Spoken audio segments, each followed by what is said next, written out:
So this section is all about heat and the quantitative measurement of heat.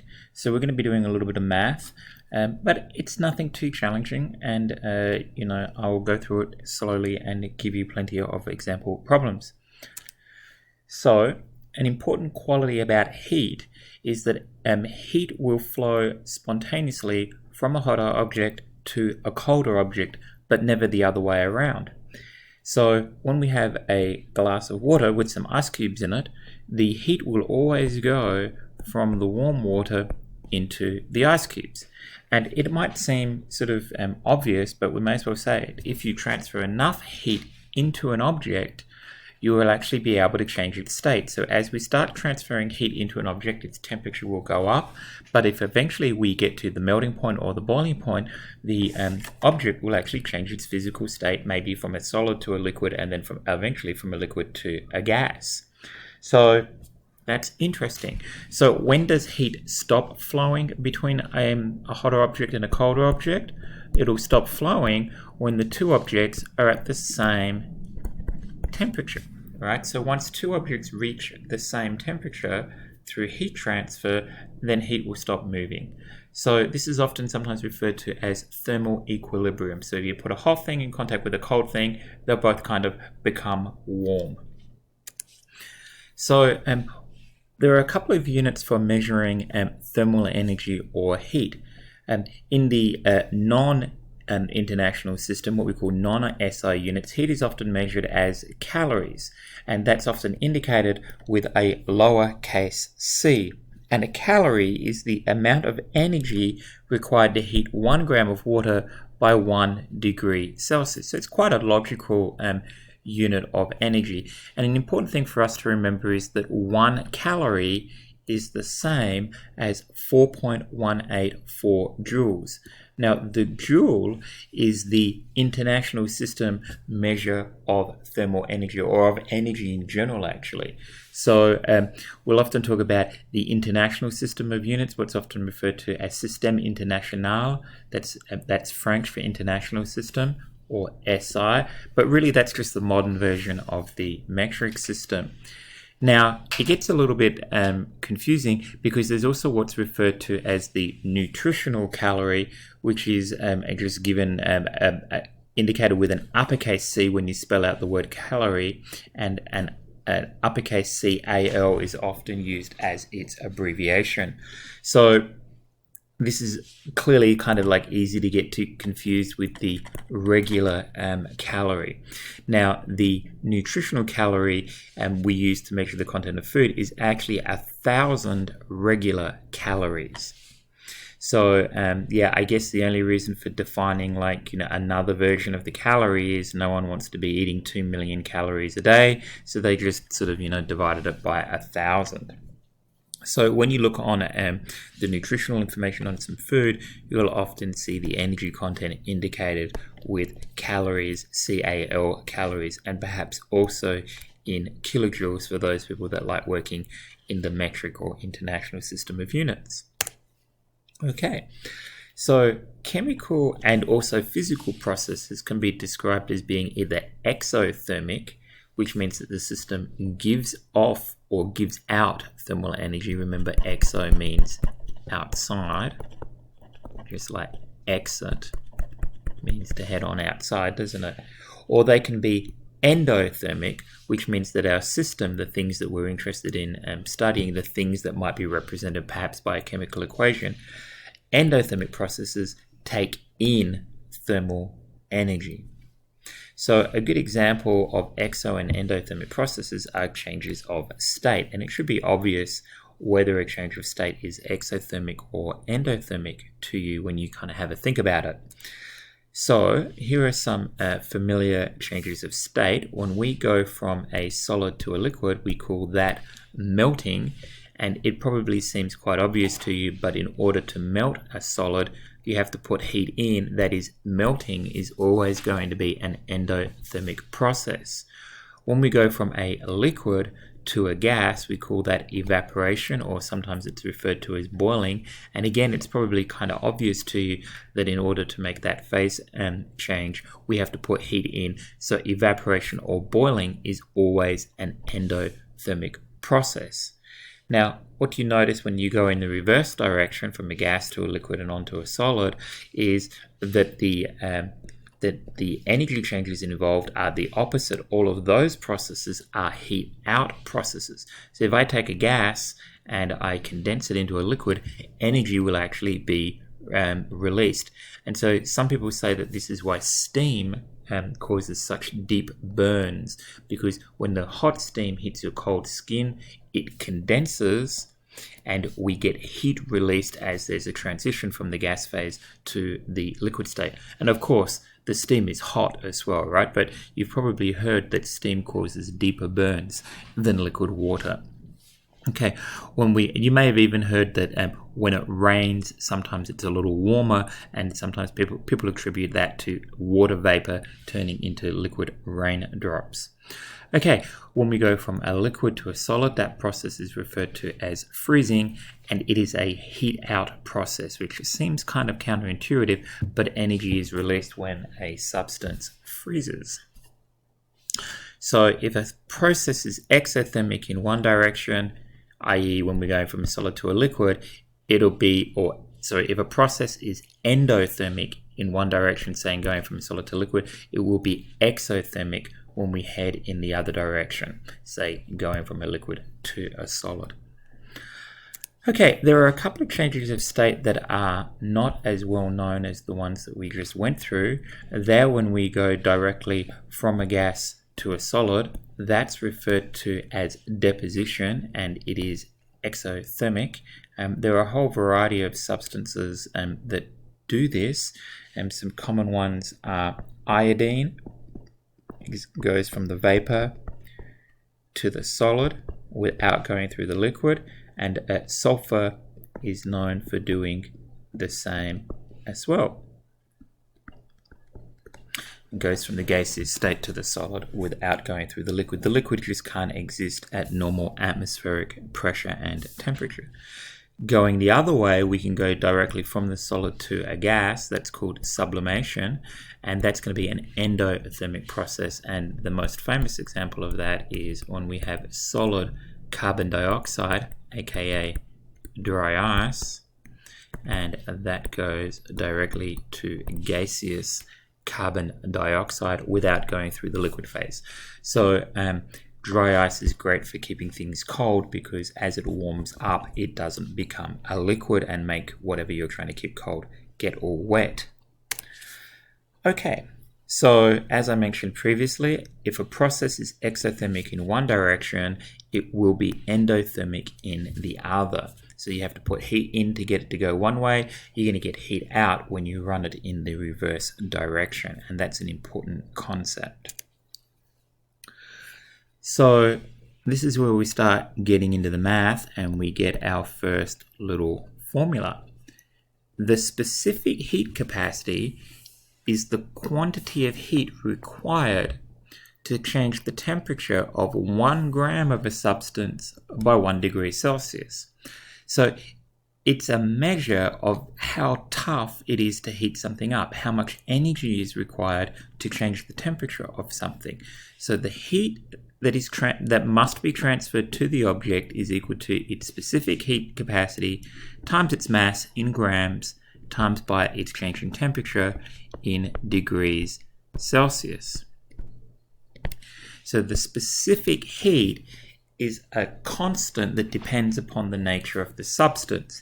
Now, it doesn't just depend upon the identity of the substance, it also depends upon the physical state. So we'll see that liquid water and gaseous water and solid water all have a different specific heat. So here's an example here. Here we've got water, liquid water, ice, which is solid water, water vapor, also known as steam, which is gaseous water. And you can see that the specific heat is different, right? it's different for each of the three phases, and it's quite different, right? It's like, it's more than double for the liquid phase in comparison to the gas phase, or for that matter, the solid phase. So it's very different with the change of state. Okay, so let's see if we can use this formula. So the heat that is transferred is equal to the specific heat, which we'll probably get from a table, or it's going to be in our problem, times the mass of our object in grams, times by its change in temperature in degrees Celsius. And I should point out that whenever we do the delta of something, we mean the change in whatever follows. Okay, so that little triangle there is an uppercase Greek delta. Now, when we do the change, we're always going to do from the final state minus the initial state. That way, if the temperature is going up, our change will be a positive number, and if our temperature is going down, our change will be a negative number. So let's see if we can solve this problem. Okay, a layer of copper welded to the bottom of a skillet weighs 125 grams. So that's our mass, isn't it? All right. So our mass is 125 grams. And it says how much heat is needed to raise the temperature of the copper layer from 25 degrees Celsius to 300 degrees Celsius. So they're telling us the change in temperature. Remember what I said? It's always the final minus the initial. So it's going to be 300 minus 25 gives me 275 degrees Celsius. Okay, and then we keep reading on, and it says the specific heat capacity of copper is 0.387 joules per gram per degrees Celsius. So we have a mass, we have a specific heat, and we have the change in temperature. So we're just going to apply our formula now. We said that the heat that we need to transfer is equal to our mass times our specific heat times our change in the temperature. And when I do math, I always like to leave the units in and do what we call dimensional analysis. And my units should cancel out and leave me with units for what I want, which they do in this case. They leave me with joules, which is a measure of energy.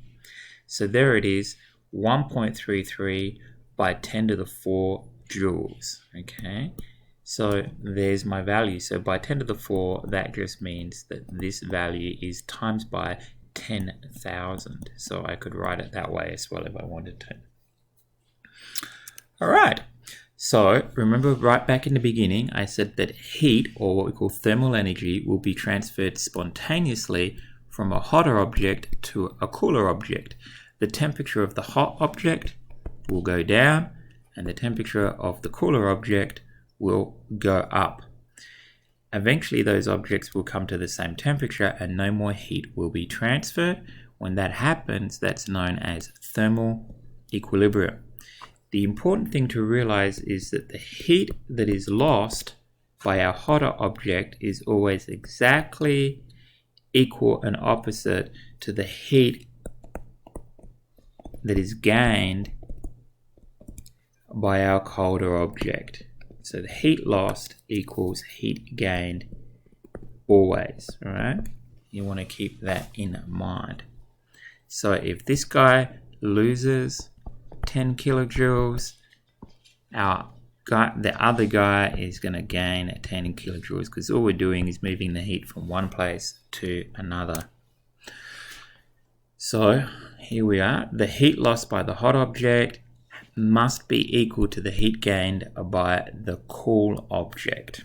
There we go. And so just restating what I was saying before. So let's have a look at a few Alex problems here.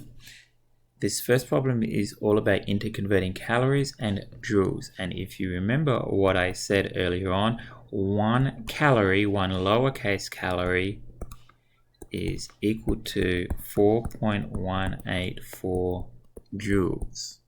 There we go. And so that's going to be the information that we need. Now, the little k here, k, that indicates kilo, and that means 1,000 of the quantity, okay, that follows. So we'll learn about that a little later on when we get to the chapter on the metric system. So they're the two bits of information that I need to answer this problem. You can see here that they're using this interesting notation here. This is called scientific notation, where rather than writing out a whole bunch of zeros, they're using powers of 10 as a multiplier. So I'll show you how to use that notation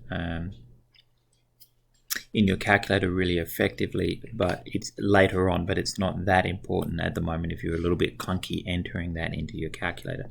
So what do I know here? 2.2 by 10 to the 5 calories, and I want to turn that into kilocalories. I'm just going to say that 1 kilocalorie is the same as 1,000 calories. There we go. So I'm going to divide by 1,000, and so what that ends up being is this number ends up being 220 kilocalories. So that's going to be 220 kilocalories. We don't have to worry about putting the units in, do we? Because it's in the table heading. There we go. Okay, so now I'm going to turn my calories into kilojoules, and that's where that little bit of information that there are 4.184 joules for every 1 calorie. So here we go, we're going to do 2 steps this time. 2.2 by 10 to the 5 calories, and I get 4.184 joules, and the abbreviation for a joule is just an uppercase J, for every 1 calorie. And I'm going to get fancy here and say there are for every 1 kilojoule there are 1,000 joules, because remember, kilo is just a shorthand for 1,000 of something. So here we go, using my dimensional analysis there, and I'm going to get my answer. So put that into my calculator. 2.2 by 10 to the 5 times 4.184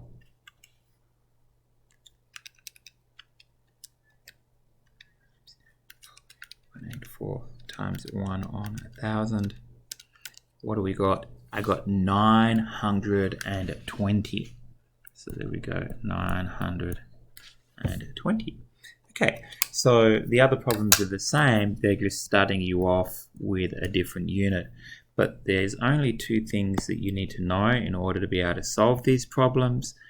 That lowercase k is shorthand for kilo, which indicates 1,000 of a quantity, and that 1 calorie is the same as 4.184 joules. You put those 2 pieces of information together and you can solve these problems. There's also a lot of online calculators that will help you with this. So if you put some of these problems into like even Google, and you just said 2.2, use an E to indicate times 10 to the 5 in Google. Calories, got to get the case right, lowercase c, in kilojoules. You put that into Google, it'll actually give you the answer. Okay, so here is a problem about calculating specific heat capacity. Remember that heat transferred is equal to specific heat times by the mass in grams times by the change in temperature. So it says a chemist carefully measures the amount of heat, or they're giving you the value for that, aren't they, to raise the temperature of a 0.91 kilogram sample.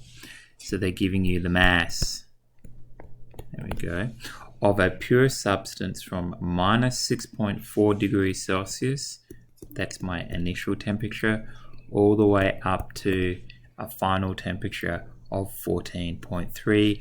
The experiment shows that 4.4 kilojoules of heat are needed. So our heat transfer is 4.4, and remember that kilo just means 1,000 of something. So 4.4 times 1,000. Our heat transferred is 4,400 joules. Okay, there we go. So we got that number. Then it says 0.91 kilos, 0.91 kilogram, and remember that kilo just means 1,000, so that's 0.91 times 1,000, that's 910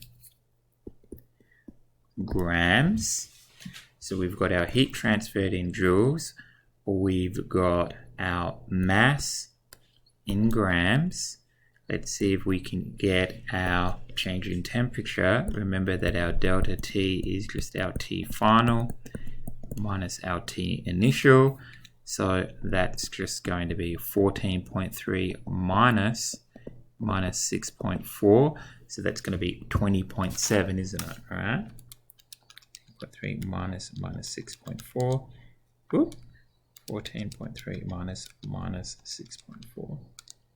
20.7. All right. So we should put that in there. Minus 20.7 degrees Celsius. So what have I got? I've got my heat transferred. I got my mass in grams. I got my delta T. The only thing I haven't got is my specific heat. So what I got to do is this. I'm going to kind of just like put a little shorthand in here. I'm going to use Q to indicate heat, and I'm going to use M to indicate the heat in joules, I should say, the mass in grams, and then I'm going to use, obviously, delta T indicates the change in temperature. That's going to be in degrees Celsius. I'm just going to use, let's use C. It sounds weird to indicate the specific heat. Why not? Everybody else uses that. So rewriting our little formula, heat transferred equals the specific heat times the mass times the change in temperature. So heat transferred is equal to the specific heat times the mass times the change in temperature, and I want to get the specific heat, so Q on M times delta T will give me C, and that's where I'm going to get this.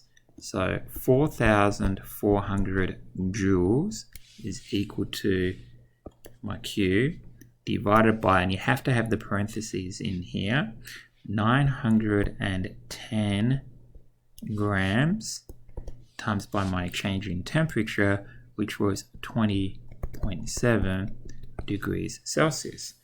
And there I am. And it says give it to 2 digits. So 4400 divide parentheses 910 times 20.7. And so where does it end up being? 0.23. 0.23. And then the units there, joules, grams per degree Celsius, right? Joules over grams times by degrees Celsius.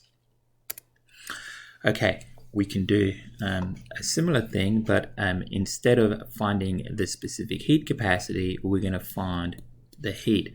So I'm going to abbreviate our little formula, which was heat is equal to the heat capacity, specific heat capacity,